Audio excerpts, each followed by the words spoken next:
Benyamin Netanyahou se rend en visite dans la famille endeuillée de Otniel. Le terroriste âgé de 15 ans a été arrêté ce matin par les forces de sécurité israéliennes. Mahmoud Abbas a condamné cette attaque, déclarant que chaque goutte de sang comptait. Première arrestation d'un des agresseurs du Nouvel An à Cologne. Il est algérien. Dans le même temps, une quarantaine de députés du parti d'Angela Merkel l'ont appelé à renoncer à sa politique d'ouverture aux migrants. Et puis la croissance chinoise a ralenti à 6,9% en 2015, son plus faible niveau depuis 25 ans. Un signal inquiétant pour l'économie mondiale, encore dépendante du géant asiatique.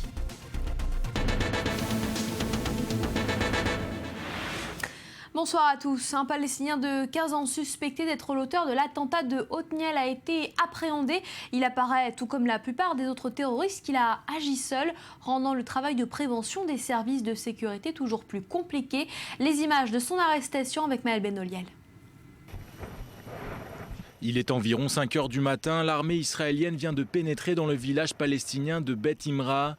Le raid est mené avec l'appui des services de renseignement du Shabak. À l'image, les commandos d'Ouvdevan, habitués aux opérations coup de poing. En quelques minutes, les militaires atteignent la maison du terroriste présumé qu'ils encerclent. Chacune des entrées est sécurisée. Les forces spéciales peuvent pénétrer à l'intérieur du bâtiment.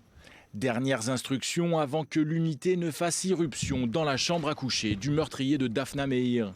Le terroriste présumé, Mourad Adias, un adolescent palestinien de 15 ans, jusqu'ici inconnu des services de sécurité. Il leur aura fallu moins de 30 heures pour appréhender le jeune homme. Quelques heures après son arrestation, le père de Mourad Adias refuse de croire que son fils est coupable. Je n'y crois pas, je connais mon fils. Même s'il me disait « Papa, je l'ai fait », je n'y croirais pas. Je ne crois pas à un gamin ignorant de 15 ans. Comment pourrait-il faire cela? Comment vous sauriez? Menée par des centaines d'hommes, la traque de l'armée israélienne s'était concentrée dans la région sud de Hébron, en particulier autour des 4 villages palestiniens qui ceinturent l'implantation juive d'Otniel. Lundi, le Premier ministre Benyamin Netanyahou avait juré que le meurtrier de Daphna Meir serait appréhendé tôt ou tard. Son mari et ses 6 enfants orphelins peuvent désormais entamer leur deuil. À Otniel, le deuil de la famille a débuté. Daphna Meir laisse derrière elle son mari et ses 6 enfants. Sa fille aînée lui avait rendu un vibrant hommage hier lors de ses funérailles. On fait le point avec Mathias Inbar. C'est par ce terrain que Mourad Adaïs a pénétré dans la localité d'Otniel. Le terroriste palestinien de 15 ans se rend alors dans un chantier de la maison mitoyenne de celle de Daphna Meir et poignarde à mort cette mère de famille. 48 heures après les faits, il a finalement été arrêté par l'armée israélienne. Une arrestation qui n'apaise pas la peine des amis de la victime. Non. Ça ne m'apaise pas. Oui, nous avons confiance dans les forces de sécurité qui font leur travail. Mais combien reste-t-il de terroristes dans la nature? Trop, selon moi. Le rabbin de l'implantation essaye quant à lui de rester positif. Il préfère parler de paix plutôt que de vengeance. On a besoin de créer un monde de paix, d'humanité, pas un monde de cruauté et de meurtre, de personnes qui ont perdu toute humanité. Et après cet attentat, les jeeps de l'armée et de la police israélienne se succèdent les unes après les autres sur les routes avoisinant Otniel. Des soldats patrouillent également à pied les chemins qui font face aux nombreux villages palestiniens. Une manière également de rassurer les 1000 habitants de cette implantation. Nous savions que les forces de sécurité et l'armée parviendraient à arrêter le terroriste. Jusqu'à aujourd'hui, c'est toujours ce qui s'est passé.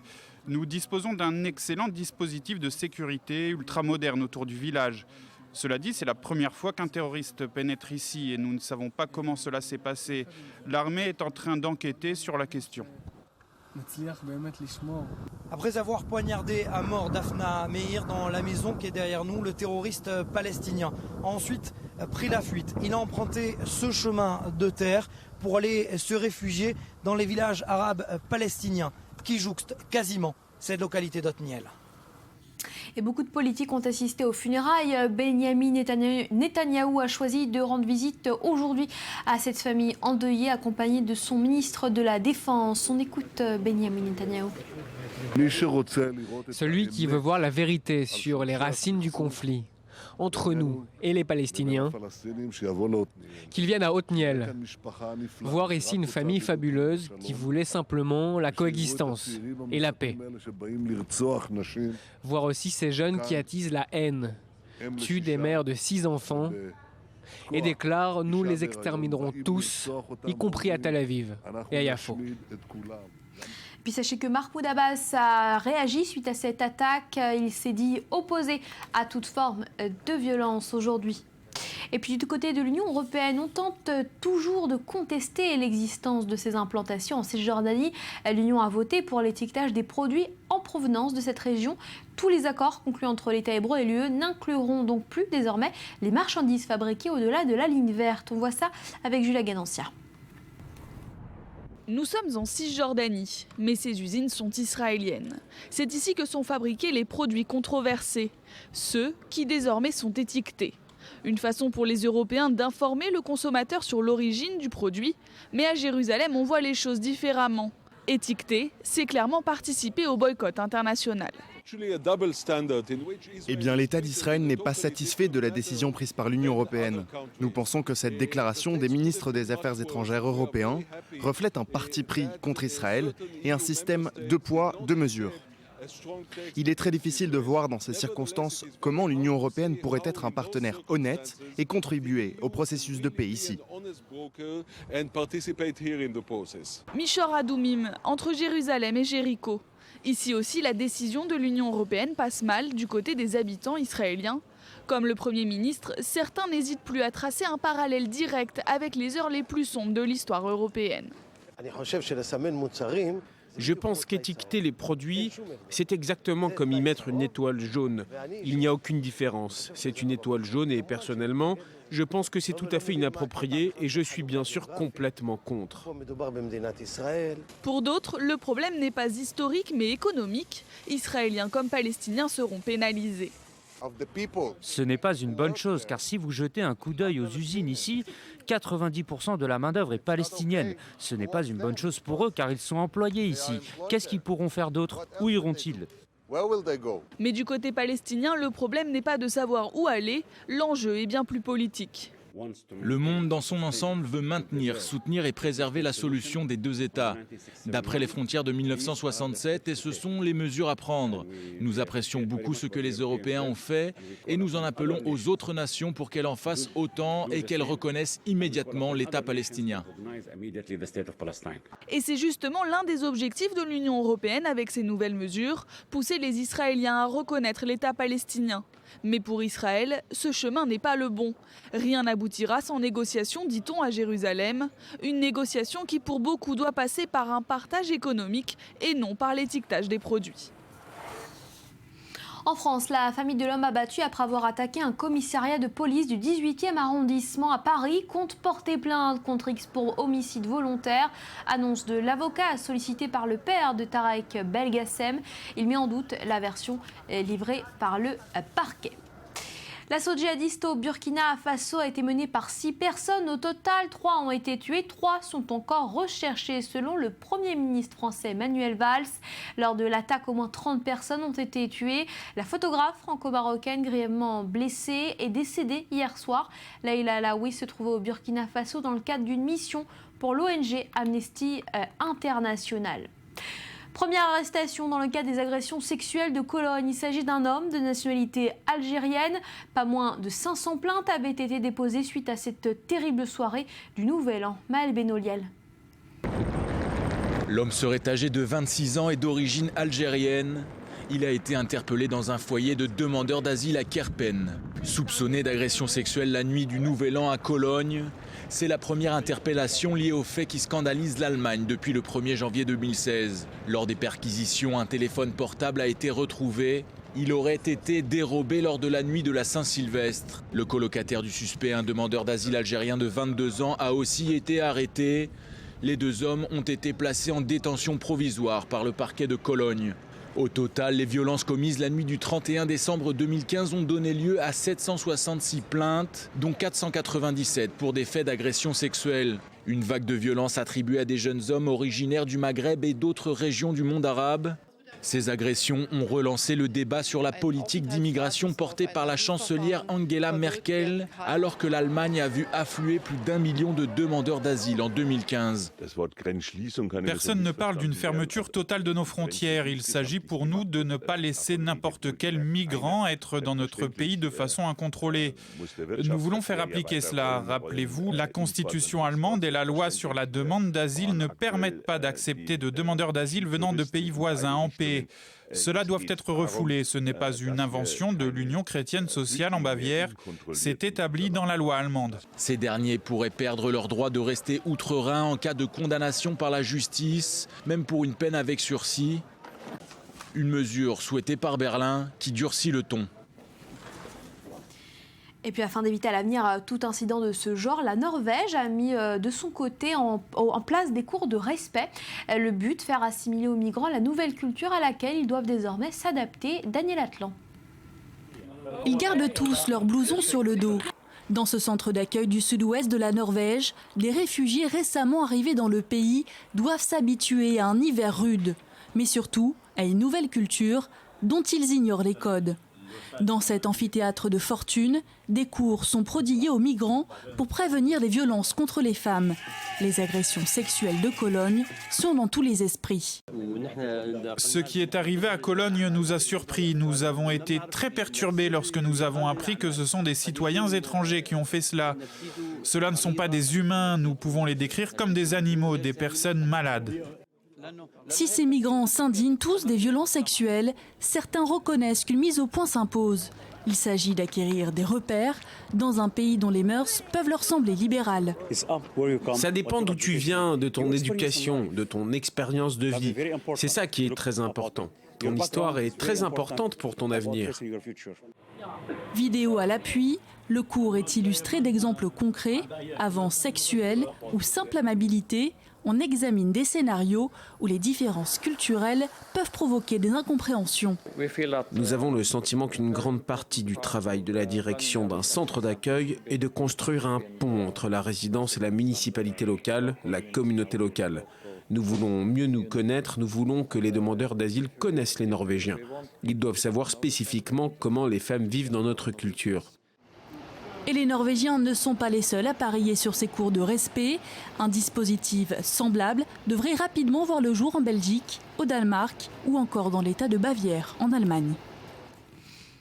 On ouvre à présent une page d'économie. La confirmation est tombée tout à l'heure. En 2015, la croissance chinoise s'est établie à 6,9%, son plus bas niveau depuis un quart de siècle. Alors faut-il s'inquiéter de ce ralentissement? Analyse avec David Neyman. Alors oui, l'économie chinoise, c'est officiel, est en phase d'atterrissage, 6,8% de croissance en réalité au 4e trimestre, pour une moyenne au final donc sur tout l'ensemble de 2015 à 6,9. Alors il s'agit, on le rappelle, de données officielles, c'est le Bureau chinois national de la statistique. Beaucoup d'experts internationaux ont quand même des doutes sur ces chiffres et évoquent plutôt une croissance entre 2 et 3%. C'est vrai qu'on ne va pas rentrer dans les détails, mais il y a des mesures, des moyens de mesurer en parallèle la croissance d'un pays. En tout cas, on va se baser sur ce chiffre de 6,9%. Alors c'est vrai que c'est le plus faible depuis un quart de siècle, mais ça reste quand même, si c'est ça, une progression considérable puisque la Chine aurait créé rien que l'an dernier 700 milliards de dollars de richesses supplémentaires, donc c'est considérable. Au-delà des chiffres quand même, pourquoi ce n'est pas si inquiétant cet atterrissage? D'abord parce que l'essentiel du décollage chinois a eu lieu sur les 30 dernières années, plus 900% de croissance pour le PIB, on est à 11 000 milliards de dollars, donc c'est considérable, la barre est très haute, donc on ne peut pas rester très longtemps sur de l'hypercroissance. Ensuite, c'est presque rassurant pour les marchés, pourquoi? Parce que Pékin admet aujourd'hui qu'il va falloir adopter des mesures de relance à la fois budgétaires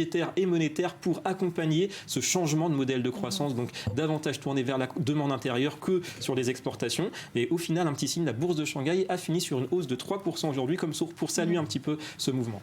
Mais tout ne va pas si bien pour autant en Chine, on peut le dire. Alors voilà, par contre, là où on peut se poser des questions sur cette économie chinoise, c'est les autres indicateurs, et notamment au niveau de la production industrielle, dont la croissance recule ces derniers mois. On est en surcapacité de production, la demande mondiale diminue, la demande locale aussi diminue. diminue. Surinvestissement aussi dans l'immobilier. Et là, si la bulle éclate, eh bien, ça se fera sans doute très mal au monde entier. Il y a aussi l'investissement étranger qui connaît des hauts et des bas ces derniers temps. Il y a l'inflation qui reste très en dessous de l'objectif du gouvernement. L'objectif, c'est 3%. On est à peu près à 1,3. Donc, un risque, et oui, de déflation dans un pays comme la Chine, ça paraît incroyable, un petit peu comme en Europe. Il y a aussi d'autres problèmes. Il y a le shadow banking, c'est la finance de l'ombre qui a un poids énorme sur cette économie chinoise. Il y a l'endettement des régions avec de fortes inégalités de croissance, de niveau de vie, d'attractivité entre ces régions. Donc là aussi, c'est un vrai problème. Et puis la bourse, on en parle souvent, qui reste extrêmement fragile. Donc vous voyez, il y a une vraie menace sur l'ensemble de l'activité chinoise aujourd'hui. Voilà pour la première partie de cette édition, à suivre tout de suite dans ce journal. Nicolas Sarkozy sort un nouveau livre, annonce faite sur son compte Facebook où il compte près de 100 000 followers. Une forme de mea culpa alors que l'ancien président se trouve au plus bas dans les sondages. Shimon Peres est sorti d'affaire. L'ancien président israélien a donné une conférence de presse à sa sortie de l'hôpital où il avait été admis en urgence pour des problèmes cardiaques. Et puis à suivre ce portrait atypique d'un juif orthodoxe qui s'est engagé dans l'armée ukrainienne. On verra pourquoi.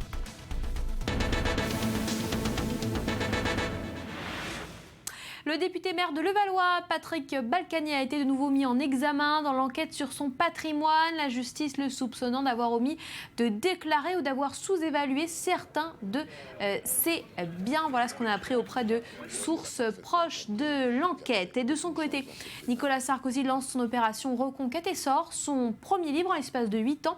Il l'a annoncé hier sur les réseaux sociaux. Daniel Atlan. Facebook, c'est une façon d'établir un contact direct avec les électeurs et c'est exactement ce que cherche à faire aujourd'hui Nicolas Sarkozy avec cet ouvrage. Il veut s'adresser directement aux Français en face-à-face avec les électeurs. C'est à vous que je veux parler. Voilà ce que dit Nicolas Sarkozy. Il fait le bilan. Certains diront son mea culpa. On va regarder cette note sur Facebook. J'ai voulu faire cet effort, dit Nicolas Sarkozy, d'aller chercher au fond de moi ma vérité sur mes erreurs comme sur mes réussites. Alors c'est une façon pour Nicolas Sarkozy de dire qu'il a changé. C'était son leitmotiv depuis son retour en politique. Alors très peu de choses ont filtré de cet ouvrage. On sait qu'il a été préparé en catimini, qu'il va livrer un récit très personnel sur son quinquennat. Il va également livrer une analyse de la crise de confiance à l'égard de la politique. La France pour la vie, c'est le titre de cet ouvrage. Il sortira le 25 janvier, le jour de ses 61 ans. Alors donc la sortie de ce livre n'est pas anonyme, Daniel, puisque Nicolas Sarkozy est à la traîne dernièrement dans les sondages. Oui, il est en plein décrochage dans les sondages et c'est inquiétant puisqu'on est à 9 mois de la primaire chez les Républicains. Il a pris du retard par rapport à son principal rival Alain Juppé. Et puis il y a également cette étude. 80% des Français, dont 55% des sympathisants de droite, ne veulent pas voir Nicolas Sarkozy se présenter à la prochaine présidentielle en 2017. Alors on le sait bien, Elsa, la meilleure défense, c'est l'attaque et c'est exactement ce qu'a choisi de faire Nicolas Sarkozy. Il sort sa plume pour redorer son blason et puis finalement s'adresser directement aux électeurs. C'est ce qu'il a commencé à faire avec une campagne de terrain. Il multiplie les visites sur place, notamment en province, à la rencontre des électeurs. Mais surtout, ce livre, eh bien, c'est l'occasion de couper l'herbe sous le pied de ses adversaires possibles, d'autant plus qu'il n'est pas le seul à faire sa rentrée littéraire. On annonce le retour de Jean-François Copé. Lui aussi sort un livre comme quoi la primaire aux Républicaines, ça se joue aussi dans les librairies. Shimon Peres de nouveau sur pied. L'ancien président israélien avait été admis en urgence à l'hôpital il y a quelques jours après le début d'une attaque cardiaque. Il est désormais sorti d'affaire. On l'écoute. Il s'est exprimé un peu plus tôt avant sa sortie de l'hôpital de Tel HaShomer. Je suis passé par une expérience de 5 jours fascinante. Je suis tellement heureux de pouvoir retourner au travail. J'ai été traité d'une manière... J'ai été gâté, si je puis dire. Je me sens non seulement neuf, mais aussi amélioré. Je peux à nouveau faire ce que je veux le plus, continuer à servir notre merveilleux pays que j'aime. L'actualité littéraire à présent avec cette disparition de l'une des grandes figures de la vie littéraire française, Valérie Abécassis, bonsoir. Bonsoir. Vous êtes rédactrice en chef pour la culture sur i24 News. Alors Michel Tournier est mort à l'âge de 91 ans. Il avait écrit peu, mais avec beaucoup de succès. Oui, et c'est ça le paradoxe, parce qu'il a écrit peu et Il vivait, je ne peux pas dire reclus, mais éloigné dans un presbytère à Choiseul, dans la vallée de Chevreuse en France. Et en même temps, il était l'une des grandes figures de la vie parisienne et l'une des grandes figures de la vie littéraire parisienne. Michel Tournier était très exigeant sur la littérature. Il a écrit dans un petit texte qu'il n'aimait pas tellement le roman. Il avait dit « c'est une affabulation d'apparence ». Ça veut dire quoi? Ça veut dire qu'il a attendu très tard pour donner à une maison d'édition un texte qu'il jugeait digne d'être publié. C'était Vendredi ou les limbes du Pacifique, un roman formidable que tous les enfants doivent avoir lu, qu'on doit tous avoir lu. C'est le mythe revisité de Robinson. Robinson est tout seul sur une île, il devient fou, il ne sait plus quoi faire, donc il s'invente une société, il s'invente des règles, il s'invente des codes, et puis il tombe sur un Indien, un esclave, qu'il devient son esclave, un noir, qu'il appelle Vendredi, et avec lui, il redécouvre une autre façon de se côtoyer. Donc, Vendredi ou les limbes du Pacifique reçoit un succès colossal, il obtient le prix de l'Académie française, et puis quelques années plus tard, Michel Tournier fait son grand succès littéraire, c'est Le Roi des Aunes, un roman initiatique, l'histoire d'Abel Tifauge, qui, pendant la Grande Guerre, est initie, et se comporte comme une espèce d'ogre vis-à-vis des enfants. Il faut dire que le rapport de Michel Tournier aux enfants a toujours été un peu, on dit en anglais, touchy. Ça a fait un peu comme une ombre sur sa carrière, on va dire, parce qu'il avait un rapport aux enfants. Il allait beaucoup dans les écoles, il était très attaché aux enfants. Donc il est mort à 91 ans, c'est une grande perte parce que c'est une grande figure de la littérature et que derrière lui, maintenant, il y a toute une nouvelle génération. Mais lui, il faisait partie d'espèces de grands piliers comme ça qui incarnent la France, la littérature française. Il avait quitté, si je peux, j'ai encore du temps, il avait quitté, il faisait partie de l'Académie Goncourt parce que pour Le Roi des Aunes, il avait eu le Goncourt à l'unanimité, c'est unique. Et il n'en pouvait plus de l'Académie Goncourt parce que ça n'a l'air de rien, mais il faut aller tous les mois déjeuner, puis recevoir des livres. Il avait publié un texte très drôle là-dessus. Et en 2009, il avait quitté l'Académie Goncourt parce qu'il n'en pouvait plus, il voulait rester tranquille chez lui à Choiseul. Et j'y étais d'ailleurs. Michel Tournier, donc loin des mondanités. Merci beaucoup Valérie Bécassis, vous nous avez donné envie de découvrir ou de redécouvrir Vendredi, c'est facile. Ces œuvres, et vous êtes donc aux commandes d'I24 News, le Culture Mag, tous les vendredis soirs. Direction à présent l'Est ukrainien en proie ces derniers temps, vous le savez, à de nombreux combats violents. Je propose de regarder à présent le portrait de ce soldat atypique malgré sa pratique de la religion juive de manière orthodoxe. Asher Tcherkassky a souhaité s'engager pour défendre son pays. Daniel Atlan. Avec sa longue barbe et sa tenue de camouflage, impossible de rater Asher Tcherkassky au milieu de la foule. À 45 ans, il a passé le plus clair de sa vie à élever ses 3 enfants dans les traditions du judaïsme orthodoxe. Mais la guerre dans l'est de l'Ukraine a tout changé. Originaire de Crimée, il devient un combattant de la première heure. Lorsque la péninsule est annexée par Moscou en 2014, il n'hésite pas à tout quitter pour rejoindre les forces ukrainiennes dans leur lutte contre les séparatistes. Je suis un citoyen de l'Ukraine, donc je suis obligé de défendre ce pays. Si je quitte le pays, je pourrais échapper au combat. Mais comme je suis un citoyen ukrainien, je dois me battre et j'en ai envie. L'engagement de Tcherkassky résonne comme une évidence, mais son parcours reste atypique. Peu de juifs orthodoxes ont rejoint les combats. Ils redoutent un service militaire qui pourrait venir entraver leurs pratiques religieuses. Mais lui a appris à s'adapter. J'ai essayé de respecter les règles juives sur la ligne de front. J'ai dû manger du poisson en conserve et des flocons. Il devient très vite un des visages du conflit, le trait d'union entre différentes communautés qui considèrent l'Ukraine comme la mère patrie, une popularité qui lui permet d'entrer en politique. Et alors que les combats ont baissé en intensité, Tcherkassky a troqué les tranchées contre un siège d'élus, sa nouvelle bête noire, la corruption. Maintenant, la ligne de front avance. En ce moment, nous devons défendre le pays ici, sur la ligne de front, parce que malheureusement, nous ne voyons pas de changement dans le combat contre la corruption. Et l'ancien combattant en est convaincu, la lutte contre la corruption est l'autre guerre de l'Ukraine. Et puis cette image du jour, les Irano-Américains libérés par Téhéran ont retrouvé leurs proches. Et parmi ces personnes, le correspondant du Washington Post, Jason Rezaian, que vous pouvez apercevoir à gauche de l'écran. Tous ont donc été relâchés dans le cadre d'un échange de prisonniers avec les États-Unis, annoncé peu avant l'entrée en vigueur de l'accord sur le nucléaire iranien. Et puis ces images, pieds nus, en maillot de bain et une serviette sur l'épaule, des milliers de Russes ont afflué aujourd'hui vers les rivières et les étangs gelés sous la neige pour sauter dans l'eau glacée censée les purifier, et cela à l'occasion de l'épiphanie orthodoxe. Voilà pour l'essentiel de l'actu.